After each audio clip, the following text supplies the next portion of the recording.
So Eric, clearly you, and I said Cleary, not Clearly. Thank you. He warned me 3 times not to say Clearly, but you're always getting it, right? Yeah. You are officially one of my first guests. When did we shoot last? The beginning of July. We've taken a hiatus for the last 2 months. I went on a much needed vacation. And you're my first guest that I've never met before until today. Yeah, so well, thanks welcome. for having me. Yeah, I appreciate it. Nice office. Thank you. Toothpicks and all. Appreciate the. How was the bathroom? You helping me? The bathrooms to your you get liking? me up to par. How's the parking situation? It's pretty packed out there.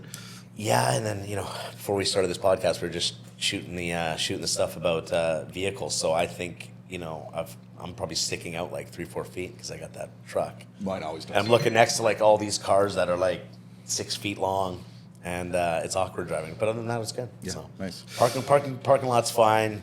Truck's just the truck, right? So you have I know you through Cam. Cam has been talking about you for a while, and plus I've been following you. You have a lot of stuff going on. So I'm going to try to cover it all and break it all down. On the real estate side of things, well, they're all in real estate, but on the realtor side of things, if you will, you're with Remax Escarpment, correct? Yeah, it's Remax Escarpment, Remax Niagara. It's really blown up in the last few years.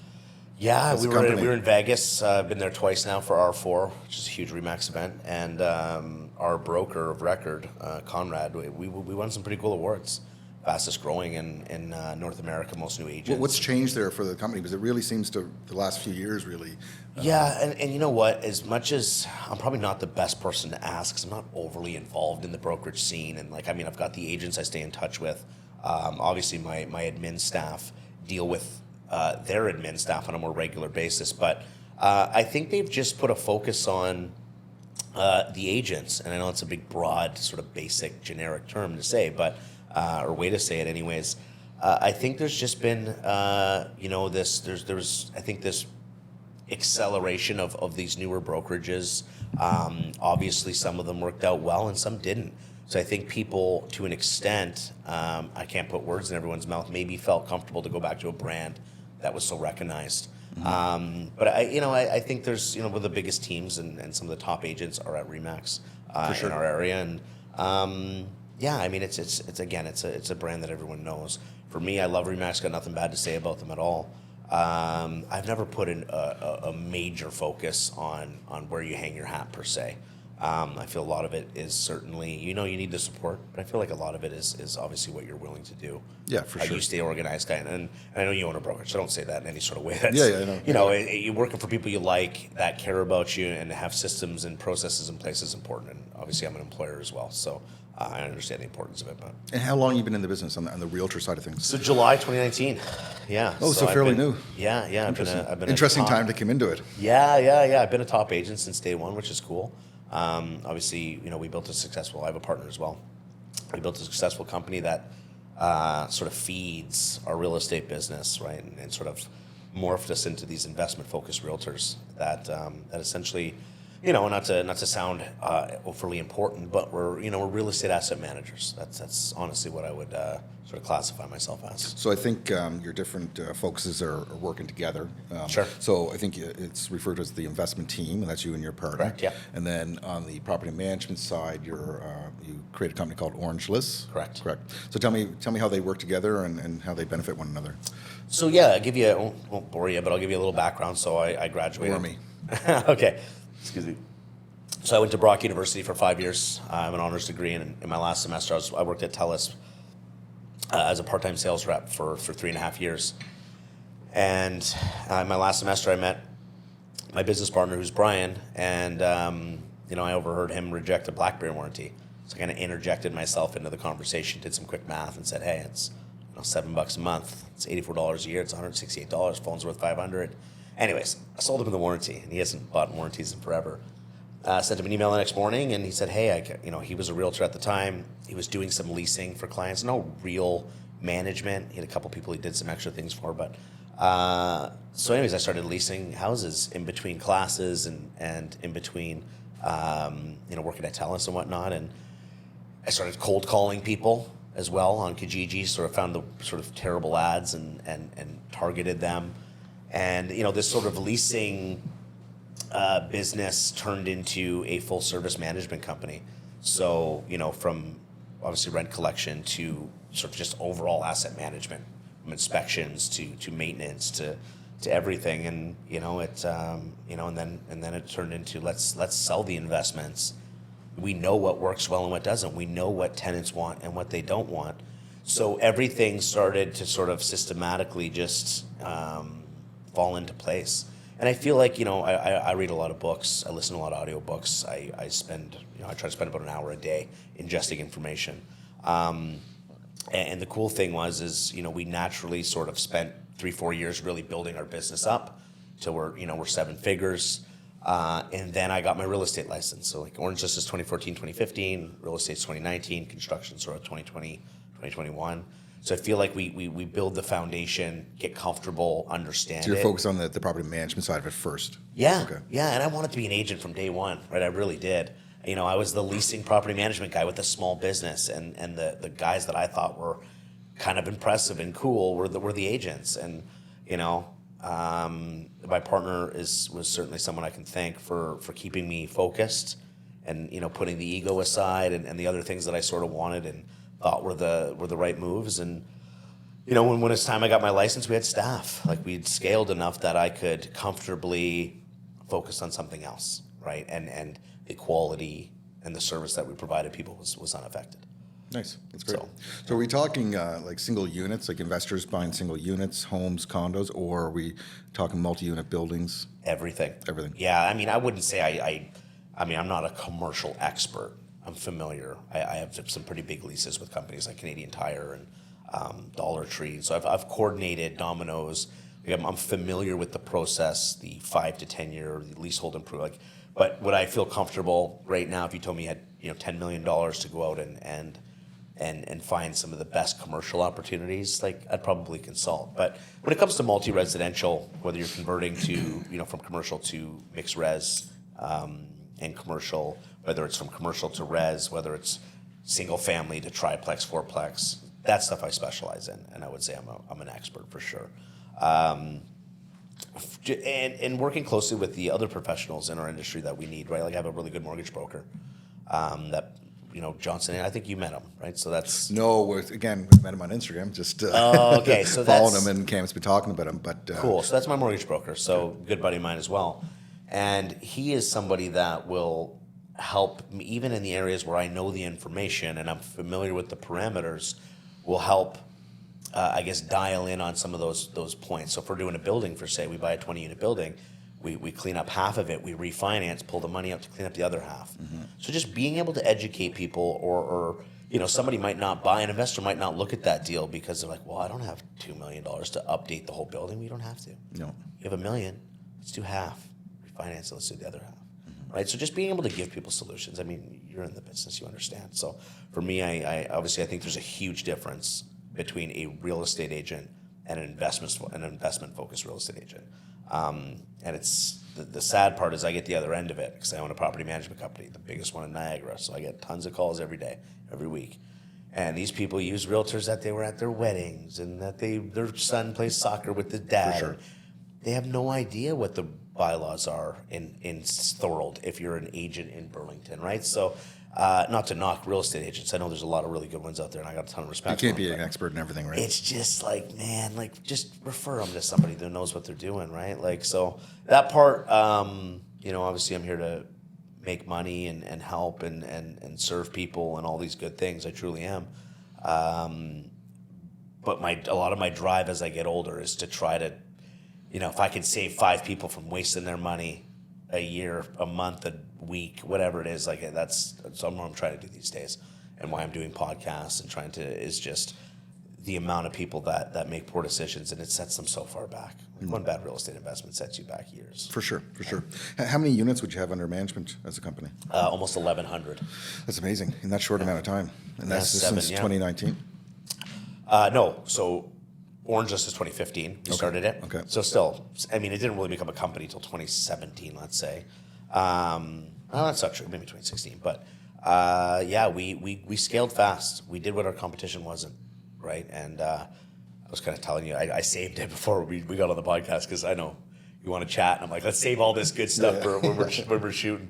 Oh my gosh, I just lose my train of thought.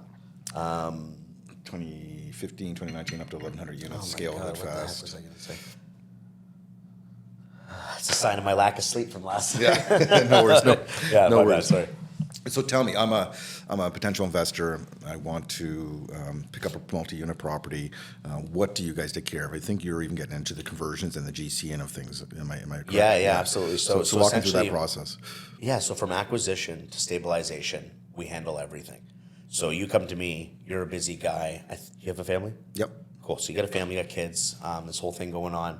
You have money. You don't want to take your $500,000 and invest it, like we were just chatting, in Amazon that moves 10, 15% a day and it's too volatile. So you want to buy real estate because you know the returns are better. So you come to a guy like me.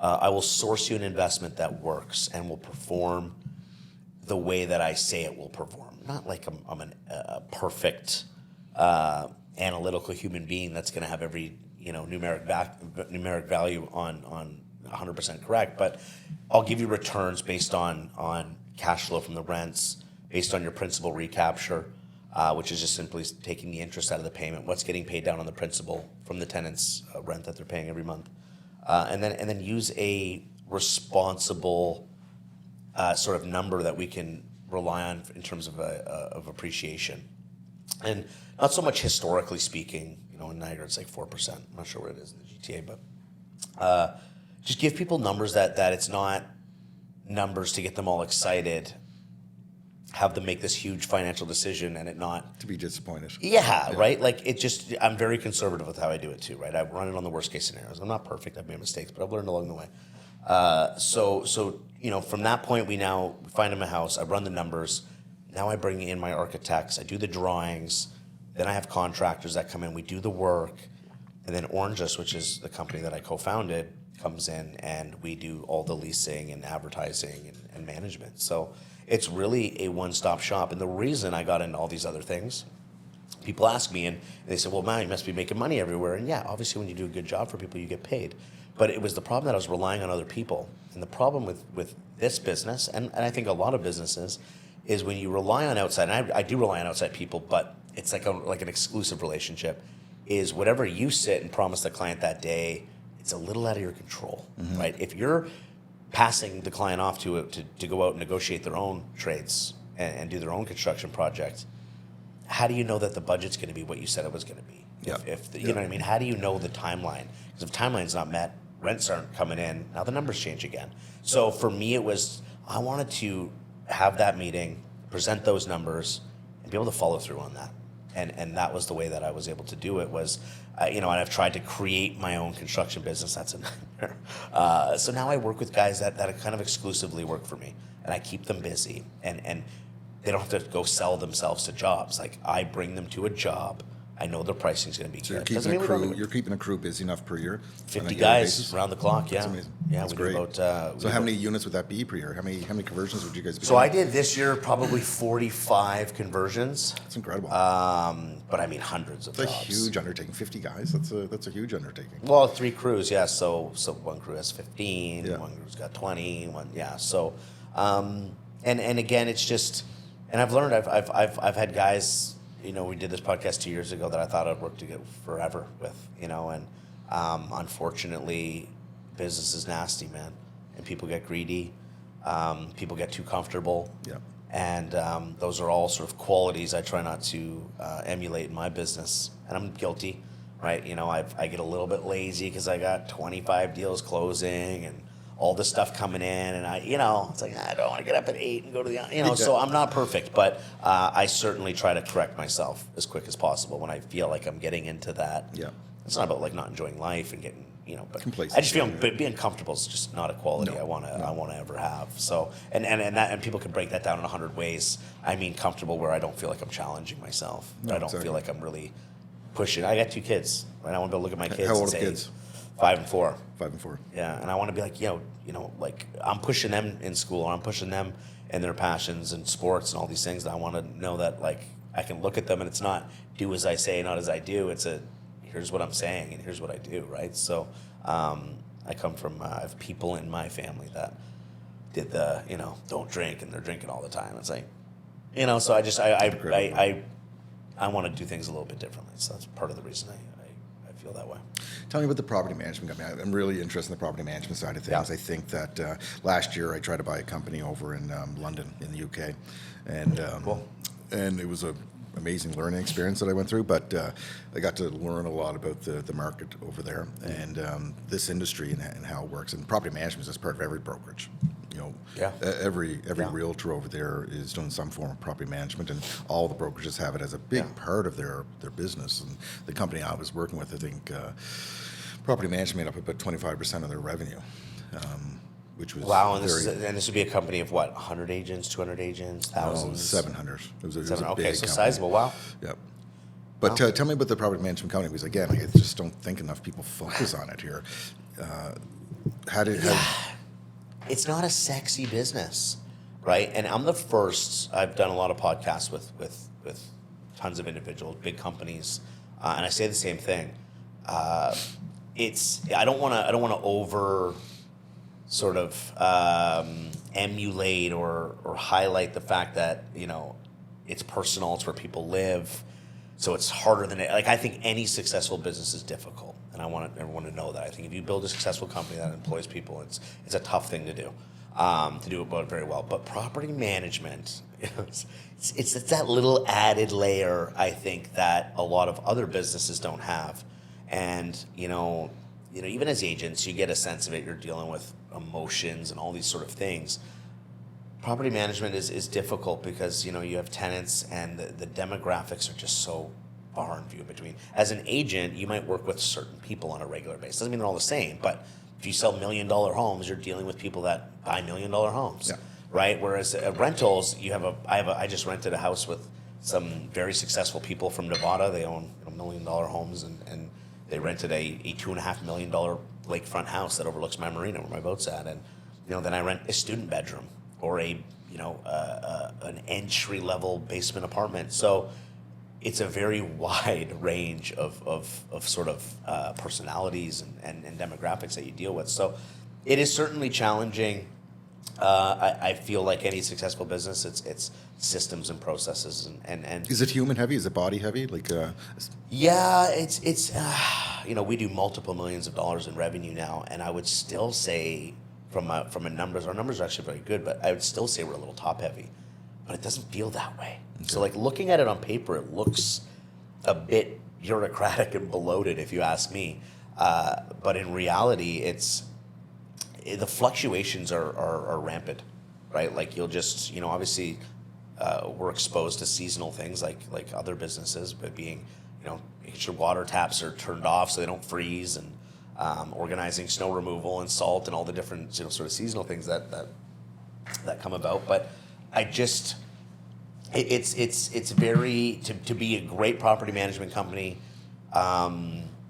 there's a big gap there from just doing it. And I feel like, not to sit here, I'm not the guy that'll ever badmouth my competitors. There's people I've met along the way that I don't respect. I'm happy to say that. But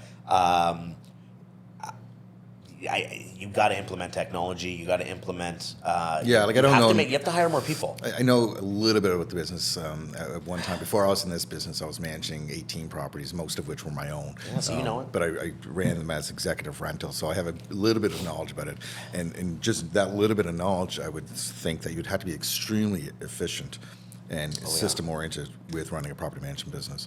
And we did it different. We said, hey, the company I could sit here and pick apart for 6 days straight. We could be drinking espressos for the next 24 hours just to explain it all. But I'm very good at. I'm not the guy that's going to sit here and come up with an idea like Elon Musk. I've had good ideas. Would they ever turn into something? I don't know.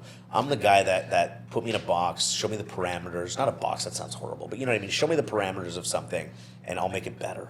That is my skill set. So when I looked at some of the companies, like for instance, we scaled so fast, none of our competitors had Google reviews. It's 2015. No one has Google reviews.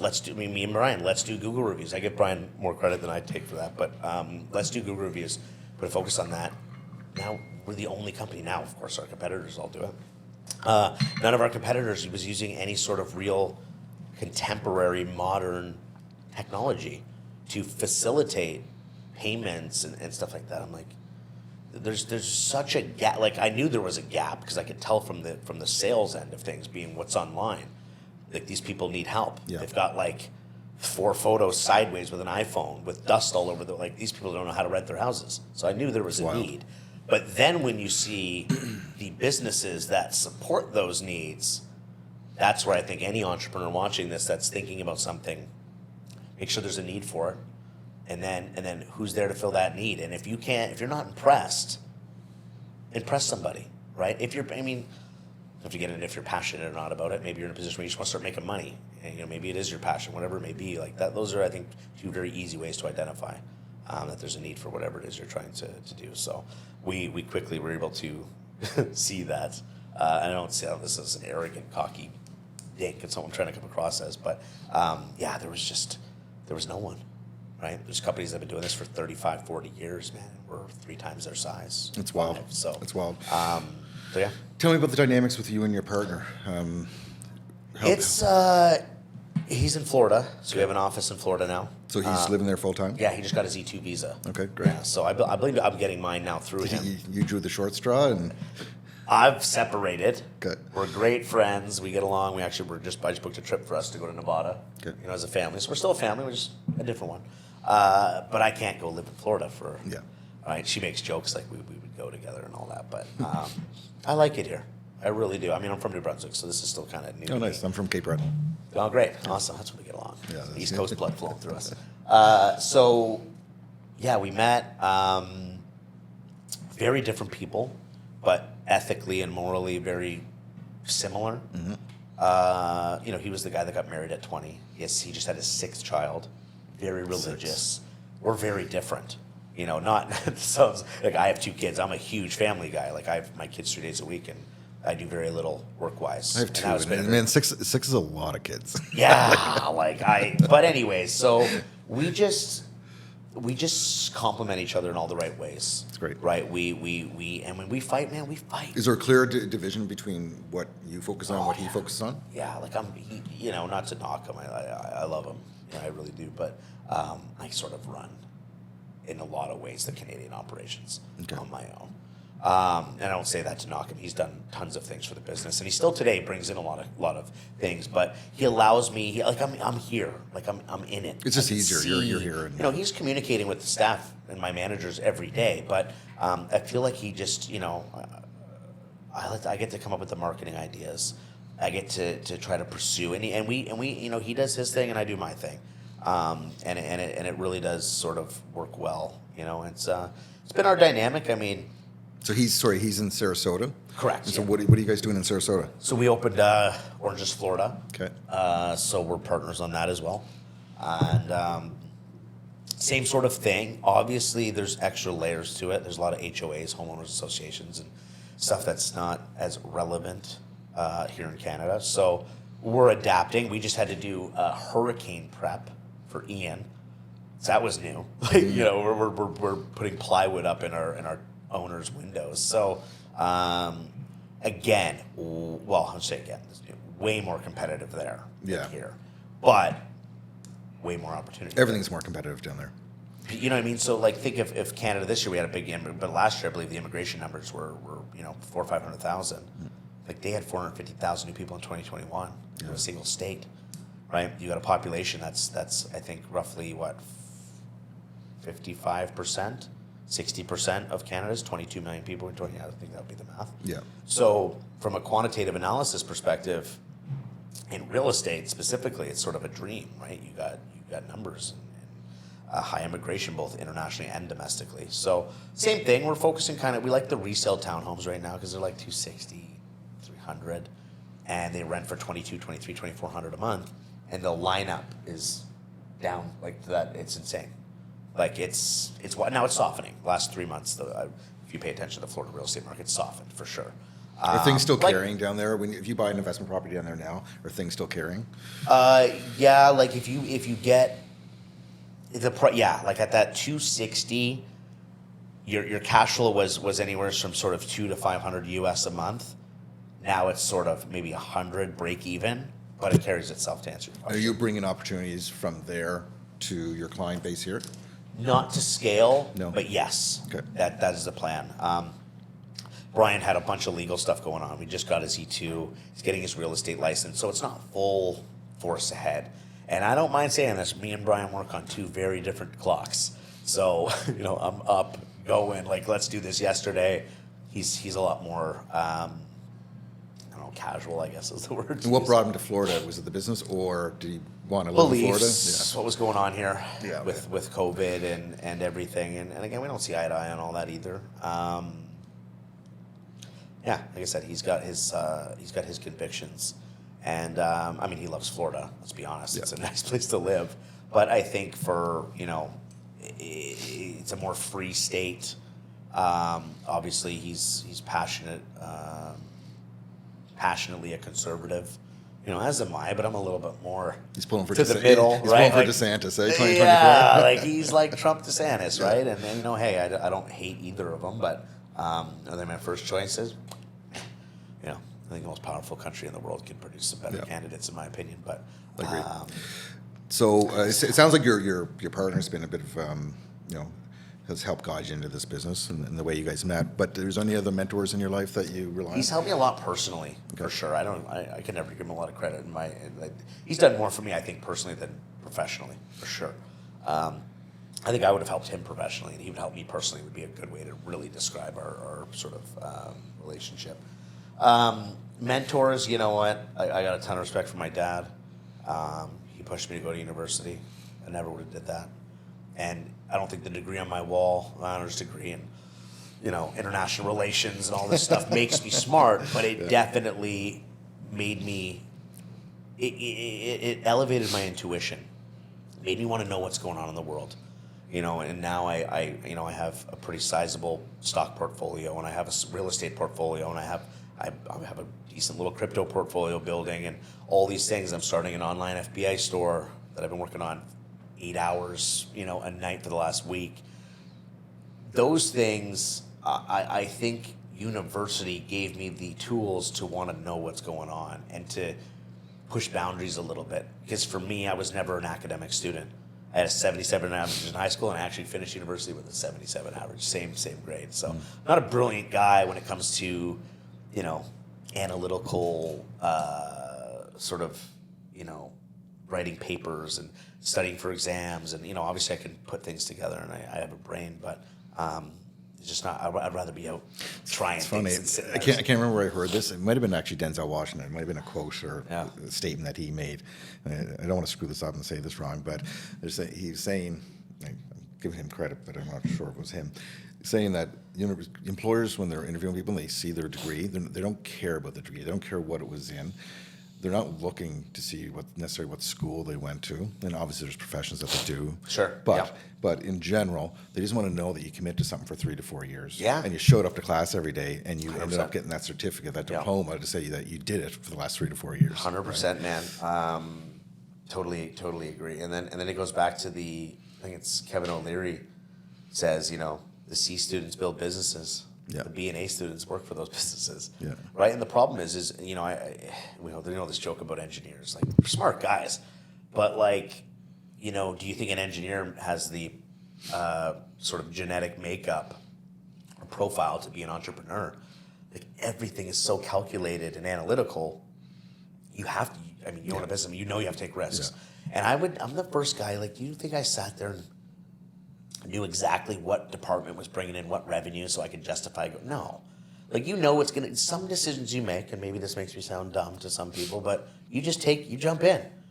But enough that it's going to work out, but you don't really, I think now that we're larger, I start to focus on things. Okay, so we have a net profit of $200,000. I'm going to spend 10. You look at things a bit closer as you scale. But I think if you're you really need software, it's going to help you go, 2x your business or scale by 30-40%. But the numbers don't add up, so you don't make that move. You look at that over the course of 18 months. Yeah. It's a huge mistake. It's funny, our CFOs and our accountants never like to hear things like this, but to run a business, to be an entrepreneur, you have to sometimes just go with your gut. Right? You can overanalyze things to the end of time, and all that time that you spent on planning and perfecting the model, you're behind. you're 100%. behind now, right? Sometimes you just have to take that leap, and I agree. It takes a special entrepreneurs or special people that that have something, maybe not right with them that allows them to do that, right? Yeah. When if everybody had insight into everything I've dealt with and to get this place to where it was, and my partners probably wouldn't elect to do that, right? And I know you're the host, but to ask you, like I'm 32 years old. I've got a lot to learn still. I work very hard. Last summer's been August has been pretty good. I didn't work that hard, I'm not gonna lie. But every other month, my 8-year career has been very, very challenging. I ask, if you had to do it all again to sit where you are today, would you be able to do it? Yes. Yeah. Yeah. I don't know if I can say yes to that question. Listen, it's been a grind, Yeah. right? It's been a grind, and if anybody's listened to any of the things I've done, they've heard me repeat this over and over. But my favorite quote is Winston Churchill: "Success is the ability to move from failure to failure without a loss of enthusiasm." Right? Love that. And I love Winston if I Churchill. didn't have that in me, I would have walked away a long time ago, right? But we're here now. We brought this big brand who approached us. We brought this big brand to Canada. We have 9x'd our company since we launched in March of 2020. So March 19th, actually, of 2020, when everything shut down. We've 9x'd the company since then. Congrats. If I had walked away during the tough times prior to bringing this brand, we definitely wouldn't be here. But I think there's a bit of a relentlessness that has to be in the mindset of an entrepreneur. I agree, and I appreciate that whole answer. And I would do things differently. Like there's things that but I would still do it. So you would, yeah. So I guess I asked that question as I just, I look at my life today, and I've got managers, and I've got a 7-figure payroll, and all these people that, you get it. I'm sure you're similar situation, probably maybe bigger. I don't know, but anyways, I think of the nights, like I'm a confident guy, and I can be in any room and get things done. But I think of the nights, man. And I humbly admit, like I was in tears. Oh yeah, like crying for sure. as a 27-year-old, because I got or 28-year-old, and I got a son at home that I barely see. My girlfriend hates me because all I do is work, and I'm like, and I can't make everybody happy, and I don't know where to go. And it's like I think there's been 3 solid times I wanted to quit. Like this is, I got offered. Everybody's gone through that. Yeah, everybody. And anybody job. says that they haven't, Elon Musk has gone through that. Yeah. And I think anybody that says they haven't, they're just lying. Yeah. And right. But again, it just takes that. Everybody's hit those roadblocks, and we've hit so many roadblocks over the years, and you get down. You do, and you want to walk away, and you're asking yourself, why am I doing this? Yeah. But then you pick yourself back up and you brush yourself off and you go again. 100%, man. Yeah, no, it's that's just a question I don't know if I've been able to truly come to terms with. I love my life. I love the now ask my wife, you might get a different story. Yeah. So, but I think of those years, man. Like I love my life today, but would I do it all over again to come right back to this spot? I don't know if I can answer that question. I don't know if Blair would. Yes, like it's such a grind, man. I don't know if Blair would answer the question the way I did. There's been times where I've dragged him with me. No. But I think you look at like I've actually what's cool about being in business and an entrepreneur is you almost impress yourself sometimes, and I humbly admit that. Not staring in the mirror going shooter like you're like some kid. Yeah. I don't do that, I promise. Happy Gilmore though, shout out, great movie. But so you have these things that build your confidence right along you go. Like at 27, man, me and my partner were in a tough spot. I walked away from a huge contract because these guys were hurting our reputation, and just it was huge, man. It was like 20% of our revenue. Like it was like it took me a month to like my heart to beat normally. I thought I might have destroyed it.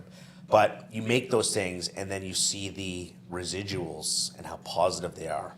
Like you are way more confident for the next time something comes. You know what I mean? Yeah. So when I try to sort of encompass it all, I guess I feel that strength to maybe answer that question. But that's just something as I meet people like you, I like to ask because you obviously have a bit more experience. I'm not saying you're old, but you have more experience than me. I'm looking at these days. The other aspect of it is that.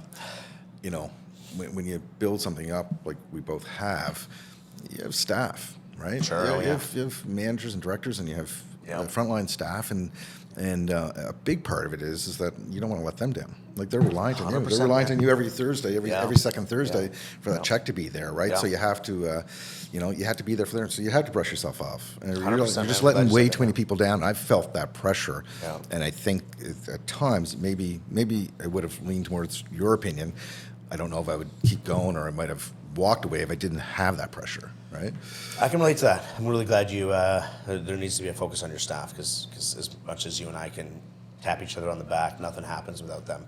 I don't say that as some polished corporate executive that needs to. Yeah. It's the truth, and that's why I said today, and I mentioned it earlier. Like I have manager, like I love my life. That day-to-day pressure of guys like you and me having to do things we don't want to do or we're not great at, but we have no choice because there's no money to pay someone to do it. Like I'm glad that that's not part of my day-to-day. And Michael Masterson, remember that book? 8 chapters. No. Talks about hiring your superstars, and then they bring on. You got to delegate and let go. I struggle with that so bad, man. It's hard. I was the guy that was like, no one can do this as good as me. I care more because I take things personally. So You have to trust. You have to trust, Yeah. but you have to hire right. Like it took. Listen, we made so many mistakes in the past, and I'm really happy with our team right now. Like I got nothing but superstars. And when you're a small business, you have no choice. Everybody has to be a superstar. So you're a tire on a car, right? One of your tires flies off. Yeah, It's so like true. one weak link in a small business, like a true small business, it can really throw a lot of things off, right? So you have to hire slow, fire fast, and that's a big learning lesson. Sure. But it's really important. Yeah, I agree. Sorry, man, I kind of hijacked that. Right? No, it's great. It's great. Personally, so how do you deal with all the stress? Tell me about dealing with the stress. What do you do for fun? What do you do to decompress? Tell me about So recently I bought a dirt bike, YZ250 two-stroke. So the second, top of second gear and third gear, fourth gear is one way to de-stress because you can't think about anything else, man. I don't know if you ever rode, but I used to ride XR 100s and ATVs all the time, but so I'm like, and I'm at parks and tracks, and my buddy's pretty good, so he's teaching me. But I mean, I golf, I play hockey. I definitely do a lot of leisure activities with my kids. I'm a single parent, 3 days a week. I know that sounds probably stressful. That's where you de-stress, and honestly, it is, man. Those 3 days a week are the best part of my life by far. Yeah. And I know a lot of people say this, and guys that have been paying attention to anything I do, I'm with my kids and I'm doing stuff. It's not like posting a photo to make it look like a happy family. Like that's our life. Like we're on the boat, we're boating to breakfast, then we go to Niagara Falls. Like we're just always doing something. And I get a little lost. Sometimes I get lost in the money. Sometimes I get lost in the stuff. Sometimes we get lost in the success and the ego, and all these things happen. We're humans. We're susceptible. I'm able to ground myself with my kids. I'm really able to sort of Agreed. And I spoil them. Like some of my kids wear designer clothing and stuff. People think I'm crazy. I'm like, you know what? I like doing it. We have fun. I like dressing them. It's something I enjoy. Some of the decisions stupid. I'm sure they are. Right? But anyways, we have fun. And but the point is, I'm able to come back down to another good quote. Something I got from my business partner, and something I actually for the last 2 years been living my life by is one good thing shouldn't come at the sacrifice of another good thing. So success and money and helping everybody else shouldn't come at the sacrifice of your family. Yeah. And your family shouldn't come, you know what I mean? No. So there's, and you'll hear all these billionaires go, balance is stupid. And I get what they're, like, it is relentless to build a successful company. It really, truly is. There's going to be parts of your life that there is no balance. But your whole life shouldn't be no balance. No. And I don't care what billionaire who makes 10,000 times more money than me says, because I don't know how they're going to win that argument, right? Like you have to have, unless you just don't want to have a family. The opposite argument as well. Like you hear people saying, "Oh, he works too hard. Why is he doing this? He's, his kids need him more than that company needs him." But kids are also watching you build something. Absolutely. For and sure. Your kids are watching you help manage a team. Yep. And like I said, that pressure of not letting these guys down, not letting that team down. It's good for kids to see. And I said, you do as I do, not as I say. Exactly. Like my kids come with me to work. It's those 3 days, man. Yeah. They're coming to walk through construction jobs. My kids love this place, and they just destroy it every time they're here. But it's awesome to have those memories, man. Yeah.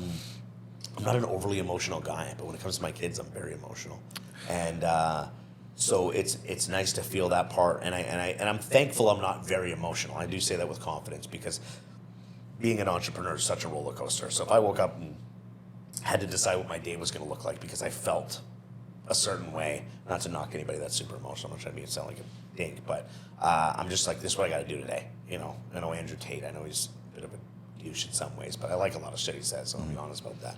And when he says, if you could just stop saying some of the nonsense. yeah, for sure. I love the motivational stuff. Like to get up as a man or a woman and just do what you got to do that day, and not do it based on how you feel. I completely agree with that, and that's how I've always been. Fortunately, I couldn't imagine being controlled by this, not controlling it, and having to accomplish all the things I got to accomplish in a day. Like that would be a scary thing to like. Oh, I don't feel good today. It's gloomy outside. And not being able to knock those 10 items on my list. So, controlling. I forget. I got so off topic here, but controlling your mind and just being able to get up and accomplish those things.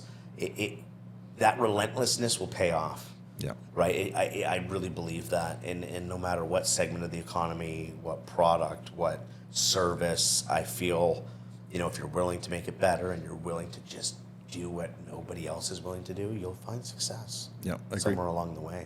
But anyways, going back, my kids are definitely that spot where I'm able to I find the kids are humbling, right? breathe and go, okay, this is why it reminds you why you're here till 11 at Exactly. night. Exactly. And I love that you said that. I want my kids to see that, okay, like look at what Dad's done. I think of as a kid sometimes. It's gonna sound a little cocky, but it is what it is. My dad, if you think about being a child and your dad owns a company here in Canada and a company in Florida, we have this lifestyle, we travel, we're in sports, my kids go to private school. Like, I think as a kid, if you're there, if you give them your time and you're a good father and all those things, I think that part is impressive to your kids and it's something they can truly look up to. I don't think that is as cool as if they never see me. Then they hate it. They start to resent what I do because it for sure. takes It is, not to. Yeah, it is a balance, right? It is, right? And it's funny, the statement, what is it? Hard times make tough men make good times make weak men. Love it. Right? That's our job to stop that.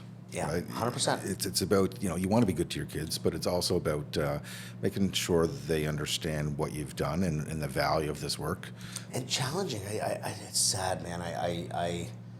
And I relate to my business partner on some of those things. My kids go to private school not because I'm fortunate enough to send them there. It's I want to control what they learn, and that's the only way I can do it. I don't have the resources to. There's a debate in my household. To send them to homeschool them and stuff, right? So there's a lot of things I really don't believe in, and even if I'm okay with it and tolerant, doesn't mean I want my kids to be exposed to it at 5-6 years old. Yeah. And I say it with confidence. I don't accept very it. controversial conversations, but there's a lot of things that I just don't understand these days. Like your kids, you should decide what your kids, are being exposed to as their parent. Just like I should decide what my kids are being exposed to, just like you should decide what your kids are being exposed to. So that part, and and there's another reason, right? Like I talk to friends, like my friends I was with not long ago. They're just getting by, and when something comes up in their life, it's very challenging. And again, when something pops up in my life, like it's okay. I just deal with it from a financial perspective. Right? There's personal things that require. But it's hard for a lot of people right now. Totally, man. And that part, I think, is where people need to start to really explore multiple revenue streams, right? Because I'm somebody who's quite successful in that way. I don't say that again arrogantly, but I'm still out seeking new money streams. I'm instead of watching Netflix, I'm sitting there with my partner, who's a good friend of mine, spending 4 to 5 hours researching FBA Amazon online stores and how to use ROI calculators properly and how to adjust the higher storage fees to make sure my ROI is. I'm spending all this time learning the business. Now, as I learn, I'm going to go backwards from AI and figure out where AI can sort of remove me from that whole process. But my point is I could take my hands off the wheel right now, live a wonderful life, and maybe grow. The business kind of grows on its own, all these good things, and I'm like, what else can I do? What else can I do? I don't want to have too many things where I start to lose what I'm truly passionate about. But my point is what we said earlier. I don't get comfortable. So I feel, and the multiple money streams, like my real estate business took a huge hit. I'm not sure about yours this year. Oh, but, it's been a crazy year. Last 12 months. Well, huge hit, Yeah. man. I might make half of what I made last year. Part of that's me. I definitely took my foot a little bit off the pedal, which goes against a lot of things that I sort of characterize myself as. But I definitely spent energy in other areas. But my point is my lifestyle didn't change. Like my hunger to invest grew. All these things, for sure. because you have, so Well, it's times like this when some of the biggest opportunities of your life will come up, right? might be once and only in a lifetime. This transfer, right? We're throwing around a lot of quotes, but Warren Buffett says when the tide goes out, you see who's wearing their swim trunks, right? It's so true, man. And Warren Buffett's he guy scares me in some ways right now because He's the least like scary I said, I've got person in the somebody. Well, scary in a sense that you trust him so much. So when a guy like that has billions of dollars on the sideline in cash, and you still got 65-70% of your money in the not my overall, but like of what I have vested. I'm like, should I be selling more? Should I be sitting? Obviously I don't have $1 billion. You know what I mean? I've heard Warren Buffett say, just stop overthinking and just buy Berkshire shares. Yeah.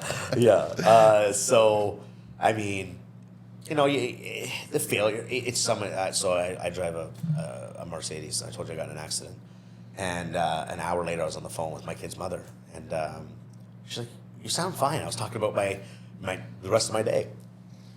Like, I got my rental, I'm going to go with the kids, and then I got this meeting, and I'm going to take the kids here, and we're going to order pizza and a movie night. And she's like, your very expensive Mercedes is like destroyed it. You don't even, I'm like, she's like, and she on her own, like, obviously she knows me well. We were together for 6-7 years. But it's just like, you know what? Being an entrepreneur has like numbed you, but not in a bad way. It's just made you so resilient. Like things happen in my day, man. And I'm like, don't let it 10 minutes in the morning ruin your whole day. Like, what am I going to do? The accident happened. The cops did the report. I'm not at fault. Yes, my value of my vehicle is going to go down a little bit. What am I going to do? Pout all day? You're still here. Your kids are still here. You're still here. Yeah, man, I was thankful my kids weren't in the car. You can repaint stuff. And the guy that pulled out and got a reckless ticket, whatever the cop gave him, was a jerk. He really was a jerk. He was like, why do you want me to swerve into a bush so I don't hit your truck when you're in the wrong? But, it just, that's a huge part of being an entrepreneur, man, is you get punched in the face and you got to move on. Keep going. And I wasn't always good at that. Definitely not always good at that. And it would cause me to be sporadic and bounce around, and I couldn't regain that sort of gravity or center line or focus that day. But now it's like, not where I don't want to, it's like, who cares attitude, but just, okay. Step one, like it's just happens so often, as you know, when your business gets to multiple millions of dollars, the problems are frequent, small or big, like they just are. You're dealing with thousands of people at that point, so you're going to have different things happen all the time. You can have the best systems and processes and software you want. It doesn't matter. There's still the human factor that exists. Yeah. I'm thankful that I guess my professional life has some strong correlation to my personal life, where it's made me a little bit more resilient. And I try to share that with people. Like, go out and fail and challenge yourself a bit. Be shocked what it does. Like, for me, I believe confidence and what you attract and manifest in life is I don't believe in horoscopes and all. Like, I'm not that guy. I'm not saying it's not. There's no truth to it. But like, I have a very positive attitude. I knew I was going to be successful. I knew I was going to have good things in my life. I know all these things. It's not a surprise to me. And maybe that sounds crazy to say, but I feel like that energy you put out in the universe comes back from the people you meet, to the connections you make, to all of it. I believe comes from how you feel about yourself. For sure. How you if you think you'll fail, you're right. Yeah, and just not be. Yeah, it's just wild. And when you feel it and you go through it, because I'm somebody, man. At 19 years old, if you looked at my life, you wouldn't believe that I'm sitting here today. Bad things. Okay. I was an idiot. Like, I was just not a smart person. I think we all were at 19. But no, I was, wherever you were, I was worse. Like, I just didn't know I even had, I remember sitting in university, man, and watching myself become more intelligent because my brain was working. I was starting to think about, like, it's wild, and I try to explain it to people. So I guess I say this not to go over and over again about my story, but like there's people, if someone's watching this and they just are down on themselves, they don't think like I'm telling you, man, if you just think you can do it and you're willing to make some modifications instead of just ready to do it and then you go back to playing video games, like it's amazing what you can get out of life. Yeah, fear is a disability, right? Oh it really man, is. it's amazing what you can get. You can be I can't say all the things I was doing at that, but like I just wasn't a good person. Do you think we take a guess? Yeah, I was not a good person. I was doing bad things. I never hurt anybody or anything like that. Yeah. But I was just not. I was not the person I would ever want my kids to be. Or Tell me, what would you say some young agents that are getting into the business and looking to go down this road? Or do you have opportunities with your team? Do you look for up and comers? I think I did have a larger real estate team about a year ago. I definitely didn't put the work in that was needed, but I also just don't think it was the timing for me. Like I really didn't have a passion. I just had so many clients. I was trying to put a quick Band-Aid on a problem and bring people on to help with service. But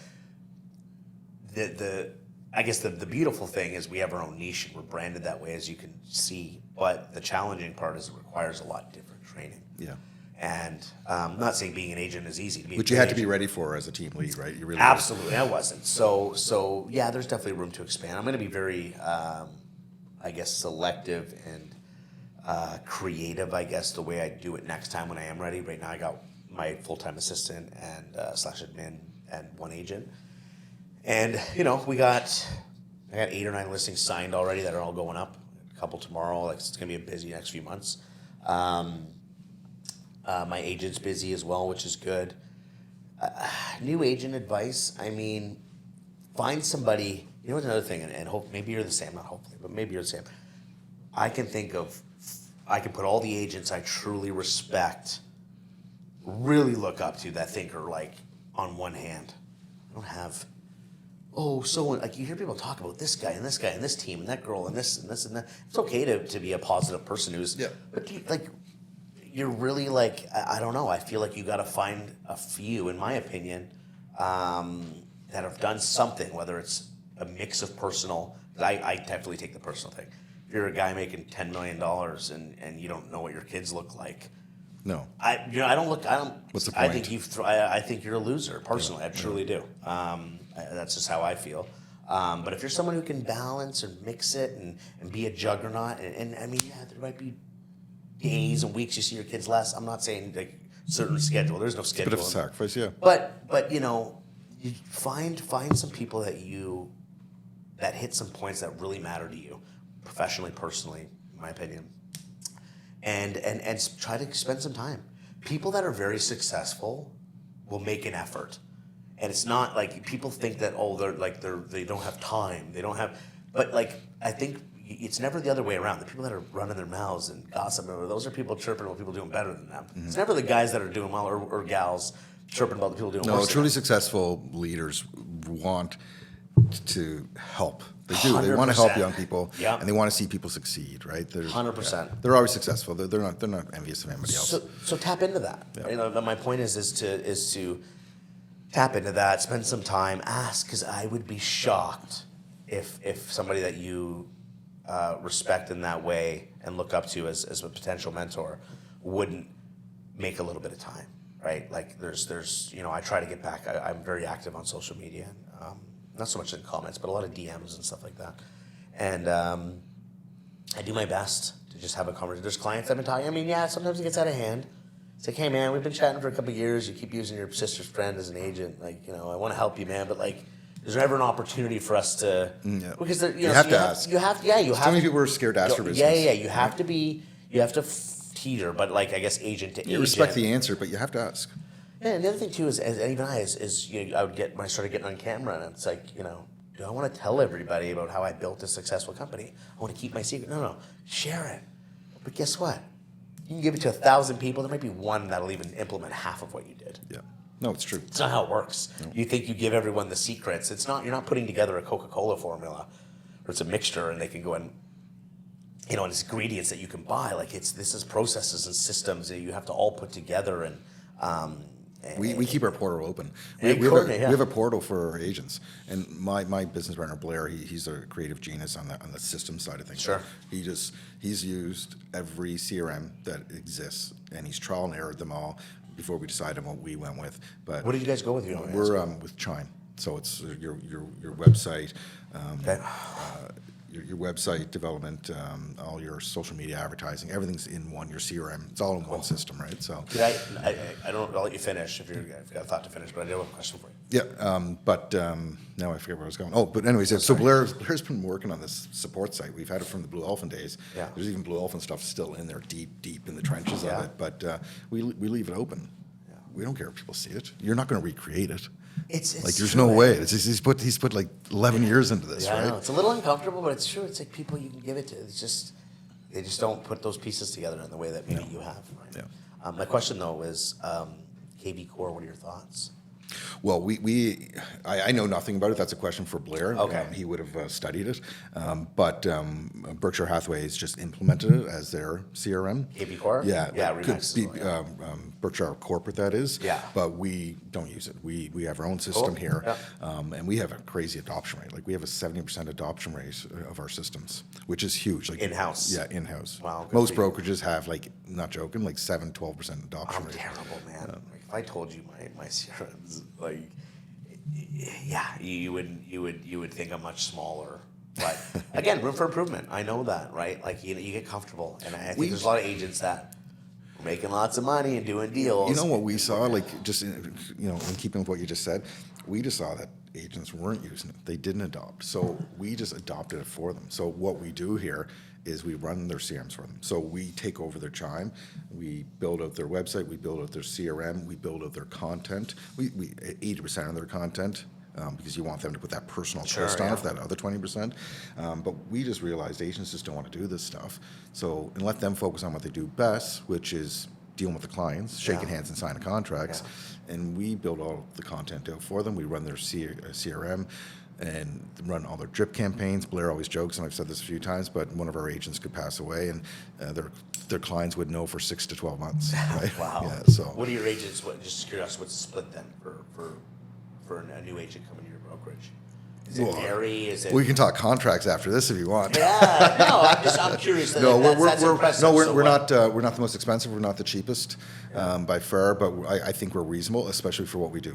And, There's a lot of agents that need that. and that's you know, why- Berkshire told us as a company when they were trying to woo us that we, on average, companies when they switch to Berkshire Hathaway have a 30% growth in the first 12 months. We 9x'd our revenue in the first 24 months.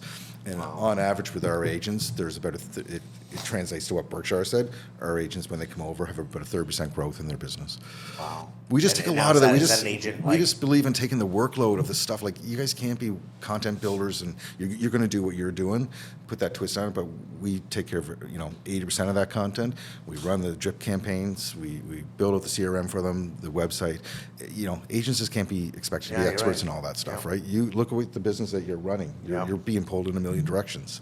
So you don't want to be trying to figure out how to feed your CRM and from your website to your CRM, and then building out drip campaigns. Yeah, absolutely. And then extract the talent from these individuals, right? And even me, you're paying your salespeople well. You want to put some more on them. I'm guilty of that. And then you realize they're doing well because of the involvement of the back end. Yeah. In some ways, some people just find themselves. Maybe they I've had agents stop drinking, and their business just explodes because they're just so much more focused. And agents start drinking and do much better. I'm just kidding, but you know what I mean. It's wild. So you remove maybe the admin or paperwork side of things and let them focus purely on phones and meetings and stuff like that, and it can make a big difference for them and their development, but also for you as an owner, right? So you guys obviously recognize that, and that's interesting. Yeah. 80%. That's a lot of the requirements. And we were pushing our agents all the time. We're trying to get them in here to get that other 20% done. Like, we built a studio out here. Cool. We're partnering with Gray Media. Gray Media is going to run the studio for us. We're doing it right now, but it's too much, and we want to take it to a better level, a bigger level. And so we got Gray Media in here partnering with us and running the studio for our agents. So him and I have been working together for 3 years then, eh? What's that? You know, him and I have been working together a long Yeah, time. he was telling me. I know. Yeah, one of the That's original great. OGs. Yeah. So tell me, where are you? You where do you live? St. Catharines. St. Catharines. Yeah. So tell me, what's your regional focus? Hamilton, Niagara. Obviously, I dabble in the GTA. Yeah. I've got a couple condos coming up. Longer term clients that just, you know, we have that trust, I guess.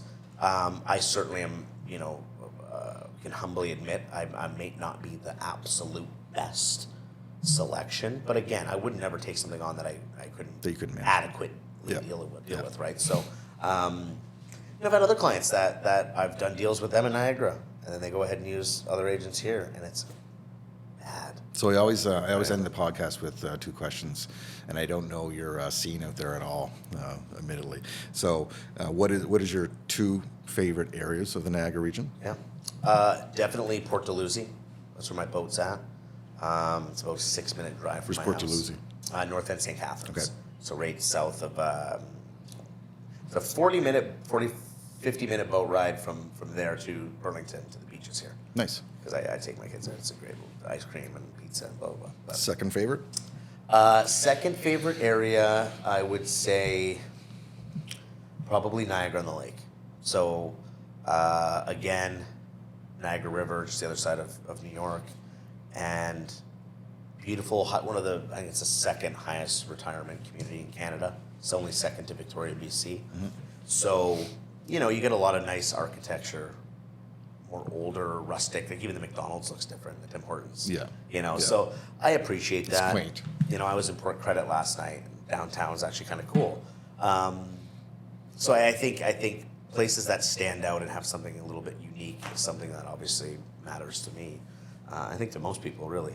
So yeah, those would be my 2 favorites. I wish there was more to do on the water. I think the States does a way better job at offering people boardwalks and restaurants. For sure, I agree. Breaks my heart that there's just nothing but condo developments going up along the water because, I mean, there's just so much opportunity. Yeah. You know? What about the restaurant scene out there? What are your 2 favorite restaurants in the Niagara region? Bolette is a really nice fine dining. Bolete. What else would I say? Where is that exactly? It's St. Catharines St. downtown. Catharines, okay. Yeah, another nice restaurant. I eat a lot of like it's, you know what I'm gonna put? It's not fancy, but spicy Thai. Okay. It's really good spot. I mean, it's definitely. I mean, I have a lot. It's good for lunch meetings, for dinner with bigger clients and stuff.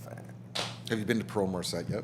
What's sorry? Pearl Morset? No, I haven't. No? Okay. You have to That try is it. that. I haven't tried it yet, but everybody's raving about it. I'm not It's- I know I don't go out for dinner as much as, you know, and maybe I think the reason is when I was in my relationship with the kids, I tried to accomplish those things over lunches. Yeah. I really didn't want to show up at 7, 8 o'clock. I was like, if I did that, I was because in the office, I had to do some like stuff, right? Like, so I think I just never got into, and I watched my dad do it his whole life.